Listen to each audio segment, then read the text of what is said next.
One for telling me. So for those of you that are just joining us, I want to say welcome again. We are so excited to see you here. I am going to briefly introduce myself, but hopefully you're all in the right place. We're going to talk about the online MEd and literacy education program. The LIT3 cohort program is scheduled to start in September 2025. The length of the program is 2.5 years. It's a part-time program and it is fully online.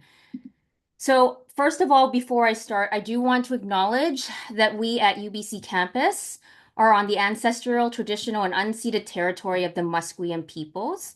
And if you want to acknowledge the lands that you are currently situated on, please do in the chat.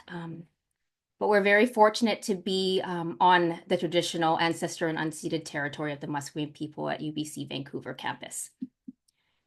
So I haven't introduced myself. I've just been talking away here. Welcome, welcome, welcome. My name is Dr. Melanie Wong. I'm the cohort advisor of this program, and I'm going to let New have a chance to introduce herself as well. Hi, everyone. Thank you for joining us today. So my name is New, and I'm actually a senior program assistant, and I'm taking care of different issues relating to UBC, for example, administration, tuition fee, your enrollment. So if you have any question, you can reach out to me. For any question about academic courses, you can ask Dr. Melanie. Thank you. Yes, thank you, New, for that. So yes, I am the academic advisor of this program. So if you have any questions around the coursework and so forth, I'm just excited to answer that for you as well. But let's move forward. So my job right now is to provide you with a little bit of a program overview about our program. Again, as I mentioned earlier, this is a fully online program. I'm an assistant professor of teaching in the Department of Language and Literacy Education. So just to give you a little bit of a rundown, UBC, the Faculty of Education is, well, there's two of us. They're tied for first in the country. We were ranked second as in UBC in general, in the country of Canada, 41st in the world. These are all latest rankings. So you would be attending a very world-class institution. Now, that being said, the Department of Language and Literacy Education is a collective of educators very much committed to social justice and doing our work with students, colleagues, partners, and community members. Just to give you a sense of what type of research happens in the Department of Language and Literacy Education, you'll see here, these are some of the areas of research and teaching areas that we are currently engaged in, our faculty. And we're very excited to have potentially you as a student. So just to give you a little bit of an overview about our program, the following program is really very much intended for K-12 educators and working professionals who are interested in pursuing a Master's of Education in Literacy Education part-time. So if you are one of those individuals that is a busy working professional or a K-12 educator, then this program is certainly for you. So just to give you a little bit more of an idea of what our program is focused on, our primary focus is really about connecting research to practice. So the graduate students that are currently in our programs, and also obviously our LIT3 cohort, will have opportunities to read and engage with the latest research. This program aims to really very much personalize the learning for each admitted cohort. We adjust how we teach based on each cohort's learning needs. So for example, we'll have a combination of asynchronous and synchronous sessions. Synchronous sessions are often, I get this question, are they mandatory? They're optional. Some might be mandatory, but it will be very clearly indicated to you. However, we do have an asynchronous course to allow for those students that want that self-paced learning as well. So just recognizing that we do adjust based on the cohort's learning needs.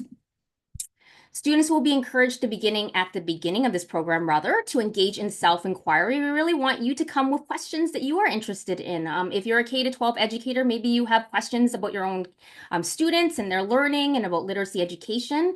So we really want to encourage you to bring your personal questions into asynchronous and synchronous conversations. And we want to spend time exploring the answer to these questions for your course assignments and finally that graduating project. I will speak a little bit more to that during this presentation. So another thing that's sort of key to our program is, and you can talk to many of our cohort students, we are quite a community and we often have cohort town hall meetings. So these happen usually once a term, where graduate students in this program will meet with me, the cohort advisor, in a cohort town hall meeting. And this is really just an opportunity for me to check in with my students, but also an opportunity to get some housekeeping items done, and so forth, and have conversations as a group. Now, an important part of graduate school is becoming a part of a community of learners. And I think if you speak to the students that are currently in this program, we have many different opportunities to engage in the community virtual, from events such as research seminars. We have something called the Link seminars. So if you follow me on social media, you also hear about this, but actually this is part of our program. We have hybrid events where in person and online, students can also join into events. And then we also have social events. So we might have coffee with cohort once a term, sometimes even more than once a term, depending on the student's needs. They have fireside chats with Melanie, that's me, obviously, on a regular basis. So that's an opportunity to drop in if you have a conversation need to have with me. So these are just some examples of some of the cohort events that happen on a regular basis in our program. So here on the screen, you will see the proposed schedule for the 2025-2028 cohort schedule. And you can see a range of courses. As this core program is a part-time program, you are only taking one course per term. Now, you are able to take more than one course, obviously, and that would be with cohort advisor permission. However, just note that we do go in a one course per term cycle just to support you as you are working full time. And graduate courses are quite intensive, so this probably works really well. I've been told, at least from our students, especially if you're working full time and doing this program. So I want to talk a little bit more about the courses in this program. There are 6 core courses, and Education 500. Education 500 is a mandatory course in this program. It's a mandatory course for all master's students at UBC. So just so you know, that's one course we can't really get rid of, but you need to take that as well. Okay, so let's just build that out a little bit more for you. So the 6 courses you can see here, again, we're always wanting you to engage in self-inquiry. We start with LLED 551, which is really an introduction to literacies across the lifespan, theory and practices. So we look at the core areas of literacy education research and really focusing on what are the areas that currently are looking at research-wise, from the science of reading to balanced literacy discussions, what has the research said, to arts-based research, to place-based literacies, and so forth. That would be where you would find that sort of introduction course. Then we'll be taking Education 500, which I've already mentioned to you is a core course for every single program at UBC. It's a research methods course. And then LLED 446, which is teaching with illustrative materials K to 12. From picture books to information text would be another course that you'll be taking as a core course. For this cohort, we have a new course, arts-based research. It's really exciting that this is going to be a part of our offerings. LLED 540, Introduction to Research in the Teaching of Literature, is also another core course. You'll take a course in Digital Media Literacies, LLED 559, and then LLED 534, which is Theory and Research in Teaching Writing Composition. So again, there's this writing course. Now, there is an option to take an LLED 590 course, which is a graduating project, and I can speak a little bit more to that later in my slides. Or else you can take an additional graduate course in place of a graduating project. So there is that option, okay? So there are 2 potential elective courses that you can take, and I'm going to talk a little bit more about that here. As you can see from the proposed schedule, there are 2 elective courses, LLED 556, which is early literacies. If that's not something that interests you, then you can take an elective course. Those courses could be courses through the Western Dean's Agreement. There are many different universities that offer, as part of an agreement we have, where you can be taking courses there. Again, as you're selecting these electives, you would have a discussion with me, the cohort advisor, and we would plan accordingly to ensure that the course meets the requirements of this program. The second elective is LLED 454, which is adolescent literacies. However, if that's not a course that interests you, again, you can take another elective. And again, those could be Western Dean's Agreement electives or ones that are offered at UBC.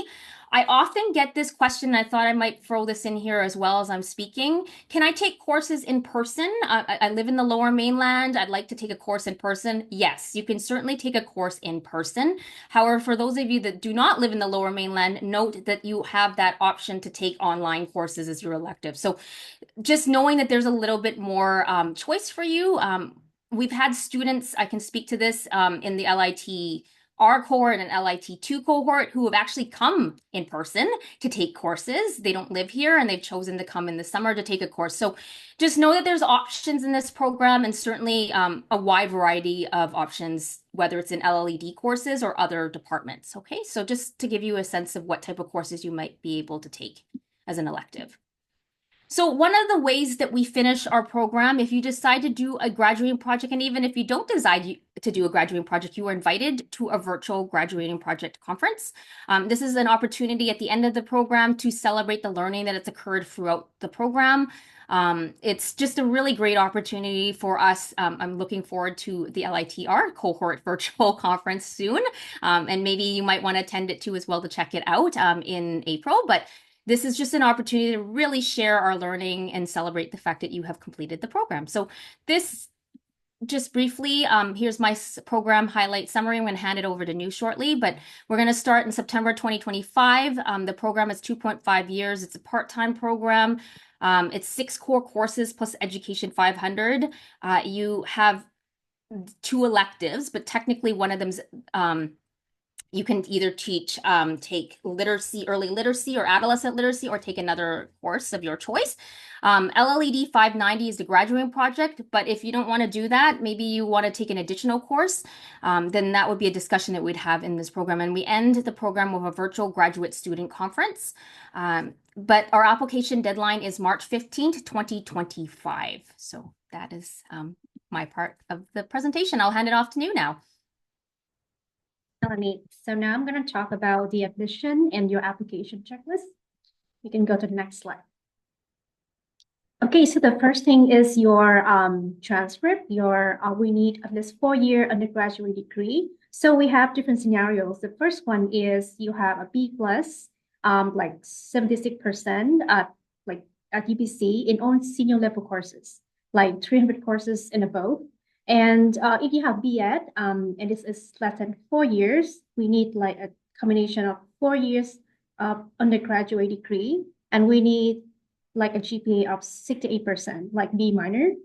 So yes, so BEd plus is less than 2 years, we need an undergraduate degree, like 4 years with B minor, 68%. We also have like special cases for lower GPA.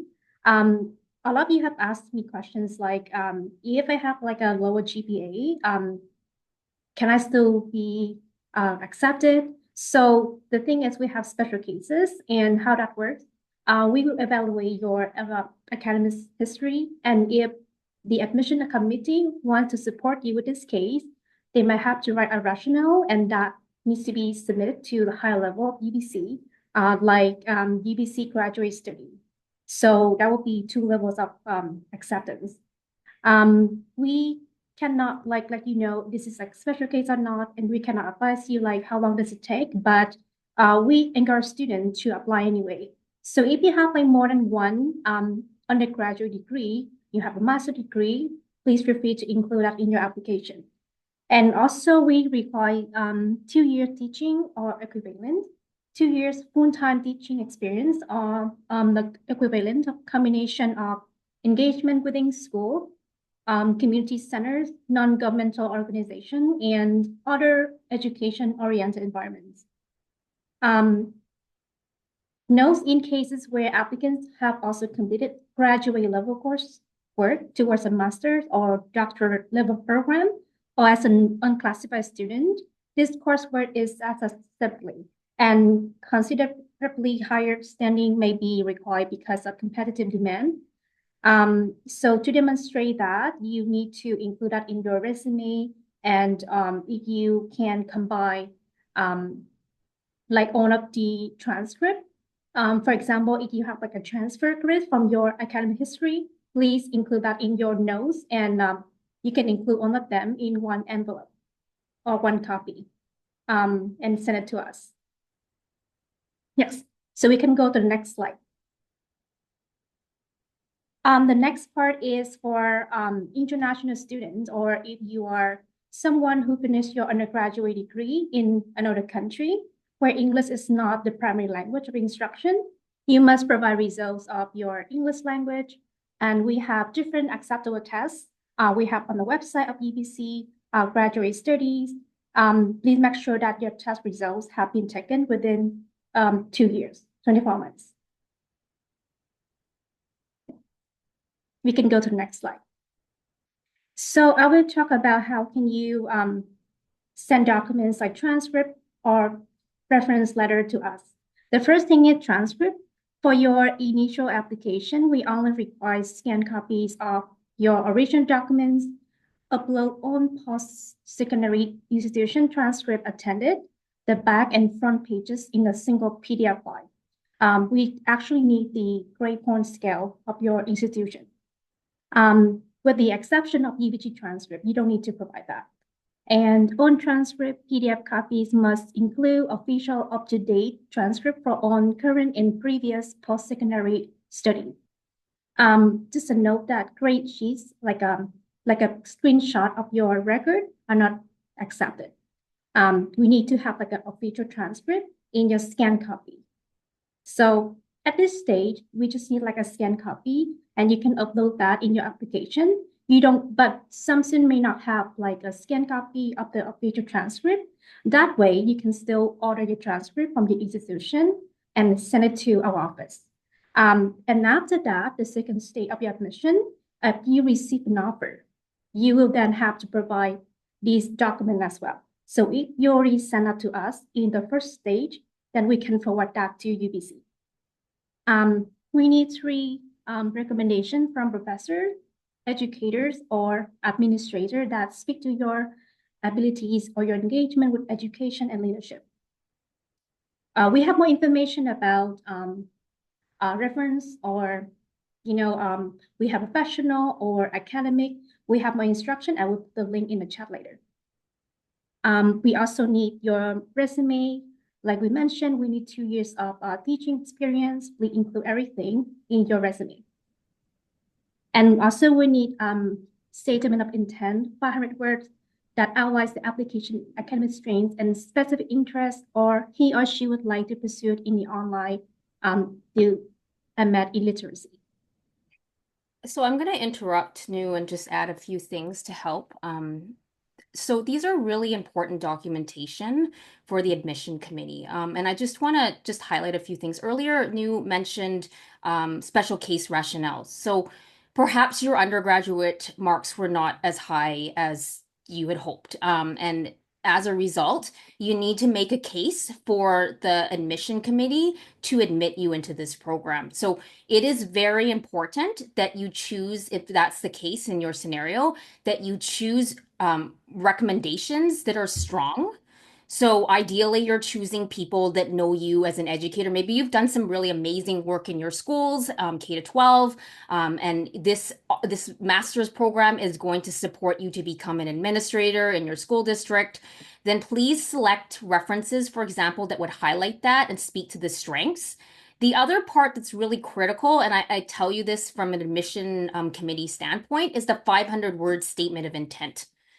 This is where we get to know you as a human. Not that we don't know you as a human when we read your transcripts and so forth, but this is where you can add your human touch about your story. Like, why would a graduate program like this be useful to you? Why would you want to pursue a literacy and education master's? Tell us why. It could, but very clearly write it. Make sure you check it. Maybe get a friend to read it again, because typos are probably not a good indicator. So this is a very important piece that we look at as a graduating admission committee. In terms of your CV, really make it easy to read. Make sure that you're highlighting parts of your educational experiences so that we know what you are, why this might be important to you. But I can't, again, I want to highlight this again. The recommendations are very important. Make sure that you talk to the people and make sure you get your strongest recommendation. Just from experience, I think that that would be one of my biggest pieces of advice as you prepare your application here for this program. Okay, so hopefully that helps. Hey, Melanie, we can go to the next slide. Just to let you guys know that we can answer the question at the end of the section, and please feel free to put your question in the chat, and we will answer one by one. Thank you. Okay, we will talk about the procedure. So we first go to the application at UBC Graduate Study. And next you will see that you can log in with a CWL account. If you already had one, you can log in with that. And you can go to the program search and find the literacy education. Make sure you select the cohort, the professional cohort MEd, because we also have the on-campus program. I would do a little demo at the end to show you how to find the application.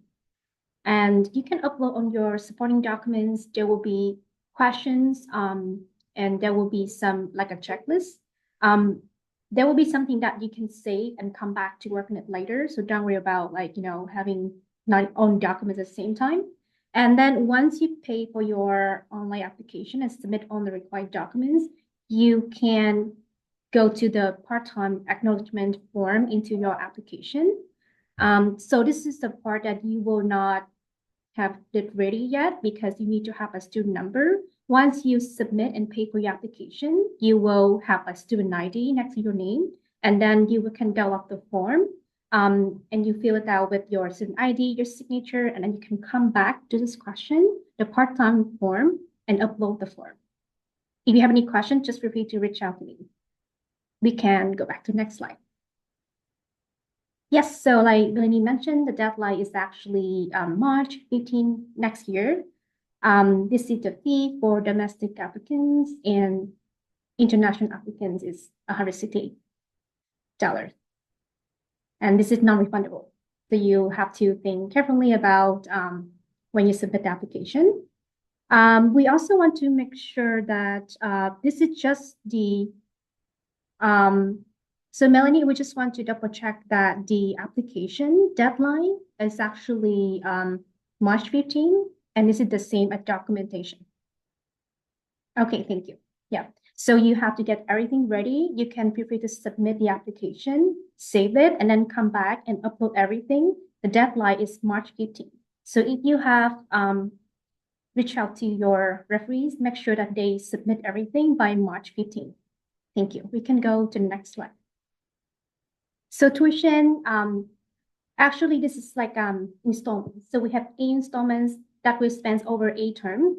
So for Canadian citizen and PR, this is like $2,089 dollars per term approximately, because this will go up every year from May, and they will publish the fees on the website. So for this program, for one installment, you have to pay, it's not like a per credit basis. So even though you take more than one course in one term, you would just have to pay the fee for one installment. For example, you're going to take one core course and you want to do one elective in that term, you just have to pay for the one installment fee.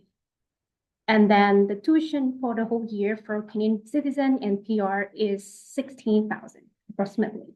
And for international student, is it a bit higher? And this is the number.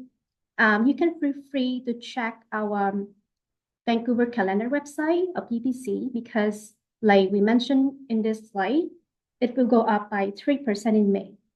And of course, we'll let you know. Thank you. We can go to the next slide. So like I mentioned earlier that this is the tuition, and that does not include student fees. So there are fees like, extended healthcare or UPass, but you can request to opt out from these fees. So please note that we cannot tell you exactly how much are the student fees for every term because it varies from term to term. And it depends on where you live. For example, if you reside outside of Metro Vancouver area, then you can request to get this fee removed from your fee. And the medical and dental fees for students, if you already have like a private coverage from your employer or from your country, please feel free to submit it to UBC. So we have the instruction for what fee you can opt out and what fee is mandatory. And also, I want to make sure that this is like this program is part-time. It is not eligible for student loans or any types of funding. And I know that some of you may wonder, what if I have like a reimbursement with my employer, or we have like a government grant or something? This is like a personal application, and you have to contact UBC Enrollment Services to confirm. Because our office cannot handle anything relating to finances or scholarship or anything like that. And if they come back and ask UBC when it comes to verification, UBC Enrollment Services will have to say that the student may not be eligible. So we cannot submit anything like application for funding on behalf of you. Yes, and the next part, like I mentioned earlier, tuition is charged as a whole program fee, not on a per credit basis. So if you're taking more than one course per term, then you can just pay for one installment. Yes, and you can pay your tuition with different methods like bank transfer, by check or credit card, and UBC Enrollment Services is a place to help you with everything about finances and tuition payment. I was just gonna new add something here too as well. Although you're not eligible for student funding and student loans, as I was a previous teacher in a K to 12 setting, for those of you, you might want to look towards your own unions and so forth. So an example where the Alberta Teachers Association has money that is available to support you with tuition fees. Um, that's something that I know for a fact. So looking at other sources could also be another option. I just thought I'd mention that too as well. Thank you. We can go to the next slide. This is everything we have for the admission, the document checklist. However, we can share with you different information on our website, like the FAQ, or like I put some links in the chat. You can read more about the reference letter, about statement of intent there. Then any questions, please feel free to ask us. Thank you, Melanie. Okay, so this is where we can answer your questions. So please feel free to put it in the chat box. Yes, no, maybe we can stop the recording now so everyone feels comfortable. Because I know sometimes I feel a little uncomfortable.